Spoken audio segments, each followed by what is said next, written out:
They don't need us. A lot of people think that China needs the US just as much as the US needs China. China doesn't need us, ladies and gentlemen. Let me show you why. Hello YouTubers, Alaska Prepper here. Happy Monday to all of you and happy Memorial Day, ladies and gentlemen. I hope you've been having a great weekend thus far. So if you've noticed, and I've noticed this, that consumer products are coming back, meaning that you can get things now a little easier than maybe you were able to before. I'm going to explain to you, at least share with you my thoughts, okay?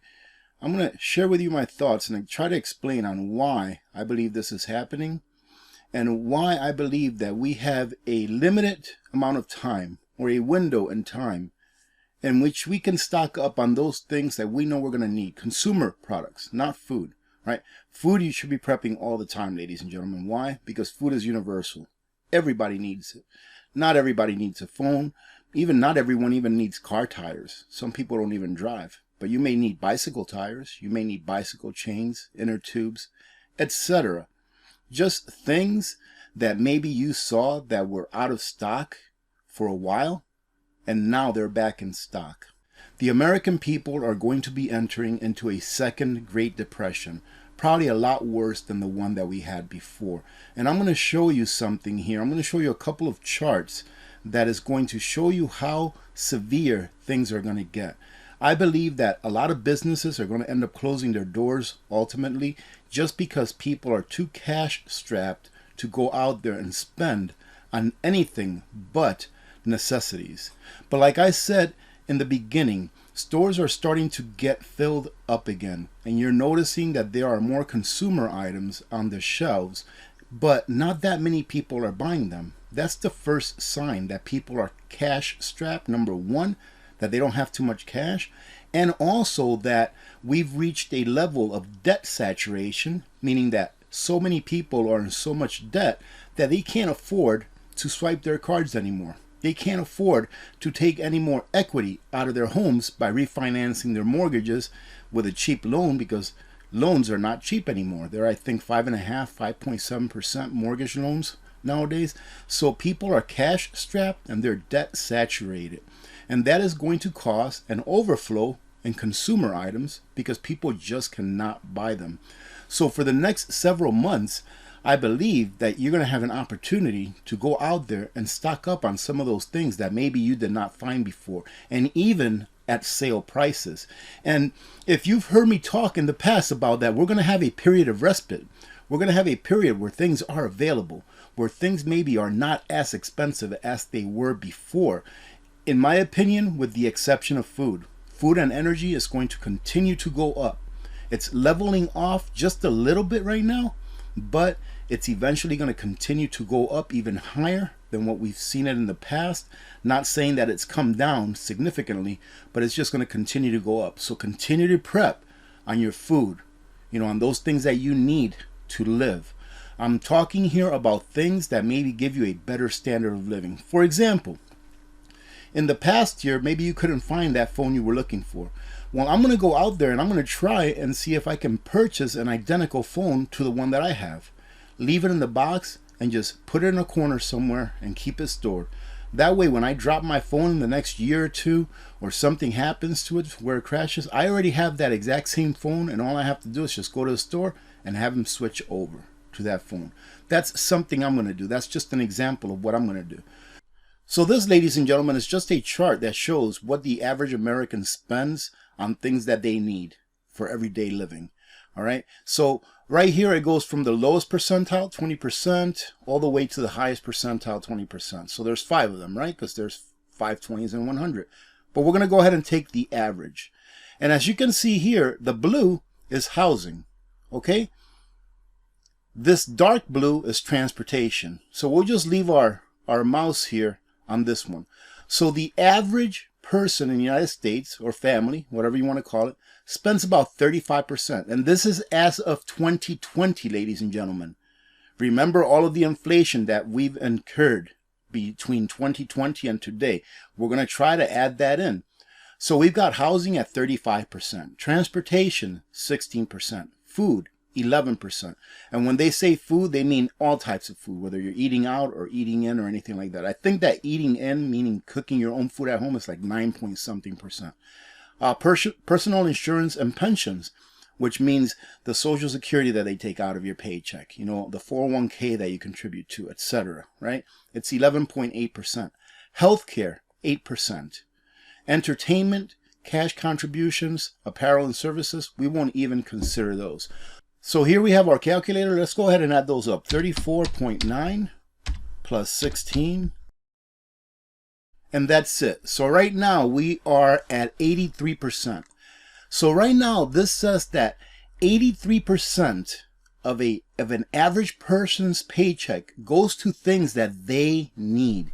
Now we can argue that they don't have to do personal insurance, you know, or 401ks or anything like that, but you still have that, I believe it's 6.5% that comes out of your paycheck directly for Social Security, right? And this is not even considering taxes, but we're going to leave the best case scenario right here. 83% of the average person in the United States in 2020, 83% of their income was spent on things that they need to have, all right? So between 2020 and today, we've had inflation, according to the government numbers, of roughly about what, let's say 8%. All right, we all know it's a lot higher than that, but let's say 8%. So 8% of 83 is roughly 6.5. So let's go ahead and add plus 6.5. So about 90%, ladies and gentlemen, of the average person's income in the U.S. is being spent on things that they need to live, right? Yes, you can trim a little bit off of this. You can probably trim a little bit. But the point is this, is that the higher that inflation gets, for example, energy, right? Do you think that energy, that oil, that gas, that heating fuel, that propane, that electricity, do you think that those things are going to be coming down in price or going up in nominal price? But in other words, do you think that they're going to be going up in price lower than your wage increase? So if you think that they're going to be going up in price at a rate that is lower than your rate increase, then you're still going to be able to hold your head above water. But if you think that those things like energy, gasoline, things like that, that you need are going to be going up in price higher than what your wage is going to be going up, then it's going to be adding to that percentage, to that 90%. It's going to be adding that. Do you think that food prices are going to be getting lower or higher? Well, if you think that they're going to be going up higher than your wage increase, then we're going to add to that. My point being this, most people will eventually not be able, or at least the 50 percentile or less, okay? Because this here is the average. So this is about the 50 percentile. So the 50 percentile or less are not going to be able to afford to go get those things. They're going to be just surviving, keeping their heads above water, staying on that first rung of the ladder, like I like to say. And those things that are on the shelves now that people are looking at but not buying, they're not buying it because they don't want them. And this is why they're not going to be available in the future, I believe. It has everything to do with China, ladies and gentlemen. We get a lot of our imports from China. Let me show you how much stuff we actually get from China. This article here shows the top 5 countries that the United States imports from. And guess who's number 1?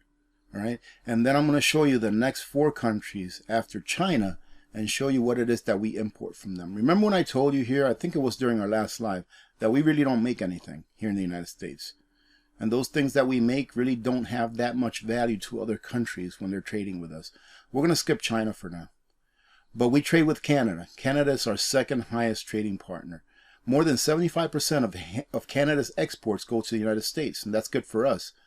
Thanks to the USMA, I think, USMCA. Canada became the top total trading partner with the U.S. Canada has abundant supplies of oil, gas, and uranium. So most of the stuff that we get from Canada are oil, gas, and uranium. Right? Do you see any of that stuff on the shelf? Okay? And oil and gas, ladies and gentlemen, do you think Canada doesn't use oil and gas either?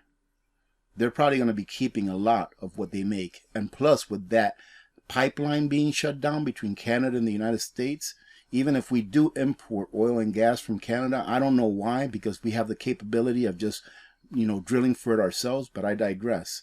It's going to be at an elevated cost. But here we're concentrating on those things that you can get now that you're not going to be able to get later on because they're just not going to be available. Mexico. Mexico's primary export is vehicles and vehicle parts. Japan's biggest exports are cars. Cars, machinery, medical instruments, aircraft, and parts. Right? So are any of those parts, they're going to be on the shelves. It's that stuff that you need. Stuff that you need for everyday life. I'm talking about socks. I'm talking about jeans. I'm talking about shoes. I'm talking about Band-Aids. Germany. Germany exports to us some pharmaceuticals, machinery, plastics, and precision instruments. A lot of China's exports are manufactured products. Products that are already made.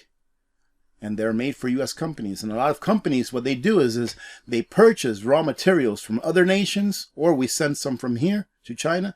China manufactures whatever it is they're going to manufacture with that raw material, and they send it back. That's where a lot of our trinkets come from. But those trinkets, ladies and gentlemen, are those trinkets that are on the shelves right now.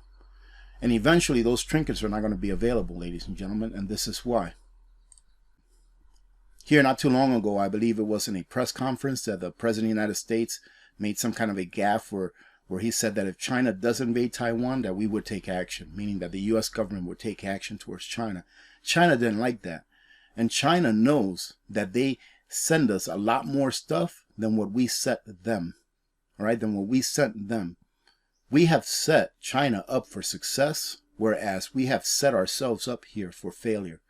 And all China has to do is stop exporting to us. They don't need us. A lot of people think that China needs the U.S. just as much as the U.S. needs China. China doesn't need us, ladies and gentlemen. Let me show you why. Here are all the countries that China exports to. And of course, the U.S. being the #1 country that they export to. All right, at $577 billion in 2021. But look at all of these other countries. Let me just go down the line. I mean, we're still in the billions of dollars here. Right? And we actually get to the millions, I believe. Yep. Look at all these other countries, ladies and gentlemen, that China exports their manufactured products to. Do you really think that all of these countries combined that you see right here, do you really think that they couldn't make up the delta, the difference of China not trading with the U.S.? Yes, China gets a lot of food from the U.S., right? Because they've already signed contracts with the U.S. saying, yep, you'll send us soybeans, you'll send us corn, wheat, whatever, right? And that's where a lot of this comes in. A lot of what we send China is in the form of food. So China does need that. But right now, China is sitting on a year supply, a year and a half supply of food. They've been stocking up. They are prepped for the next year, year and a half. So do they really need the United States of America? And then again, I come to you with what happens if China says, nope, we're not going to send you our trinkets. Then who do we turn to? Because if China says, no, we're not going to send you our trinkets, ladies and gentlemen, and then China starts demanding with all the other nations what the Russians are demanding with other nations, that they pay them in rubles, in their currency, all right? If they start doing that, then what's going to happen to the value of our dollar? I know this is kind of a dry video, but I think it's very important that you understand that you need to get those things now. Because I see that eventually they won't be available for us. Eventually, people will be so cash strapped, all right, that they won't be able to afford to buy any of those trinkets. Only a few will, all right? And then when that happens, a lot of these stores are going to close down. It's not just restaurants that are going to close down. A lot of restaurants will as well. But a lot of these stores are going to close down. And when they close down, it's just going to be like a snake eating its own tail. Right? It's going to be people getting laid off.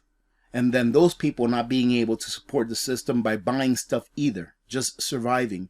And it's just going to be a snowball rolling downhill. A second Great Depression is coming. Hopefully, it'll just stay at a Great Depression and not a war. But unfortunately, I think that it's on its way as well. We have a lot of things right now that are working against us. We have a lot of negative forces working against us.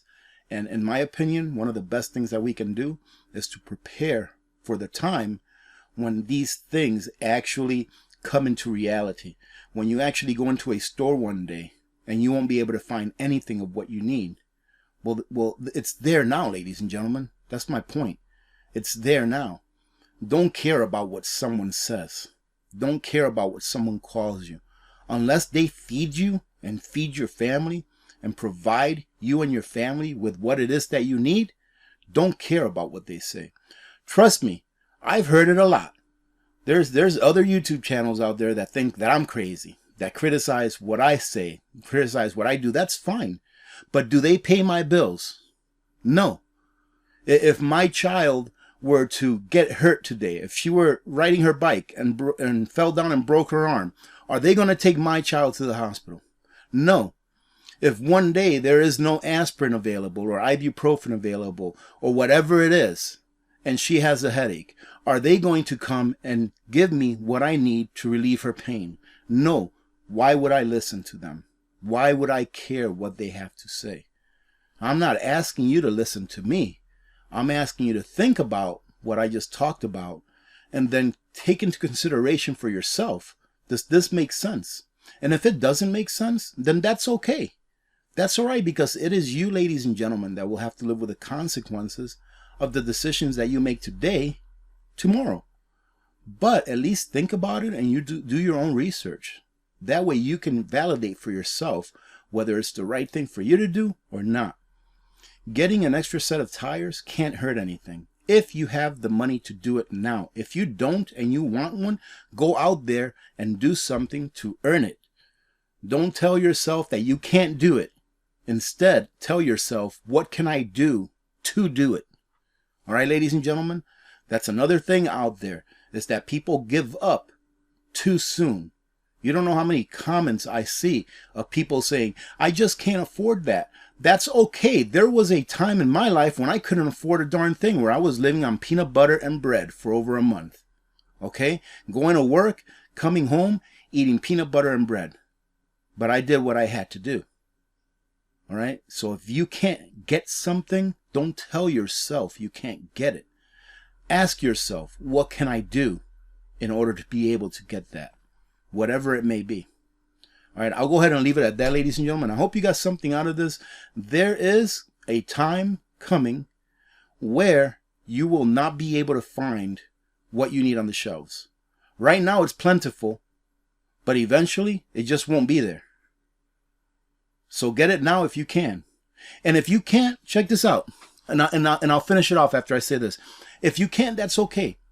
If you can afford to stock up on extra rice, extra beans, extra staples, let's say you already have your year supply of whatever food it is that you eat. If you can afford to stock up on extra of what it is that you already eat, just extra, one day you may be able to barter a little bit of that away. So one day, if you're looking for ibuprofen, or if you're looking for toilet paper, or whatever it may be, if you're looking for a car part, you may have that extra 20-pound bag of rice that someone will trade you that alternator for because they didn't prep enough rice. So if you cannot afford to go out there and get those things now that you know you're going to need in the future, but you can afford to stock up on more staples and you have the room to put them in, go ahead and do that, because that will help as well. Because there are many people right now that are not thinking about stocking up extra food. And there are also many people that may be stocking up on extra food, but they're just not stocking up enough, and they'll run out of one thing or another. That's why I've often said that one of the best things that you can get for barter is just get extra of what you use anyways, because a lot of people out there are not going to remember to either get enough or to get it, period, and you'll have it. All right, ladies and gentlemen, I hope you got something out of this. I hope that you had a great weekend and have a great week ahead. Other than that, remember to be good to each other. When good people do good things happen. Remember to reach one, teach one, and repeat. If we all did this, the world would be a better place, and you know that it will be a better place. Many blessings to all of you and your families. I'm Alaska Prepper. I'm out.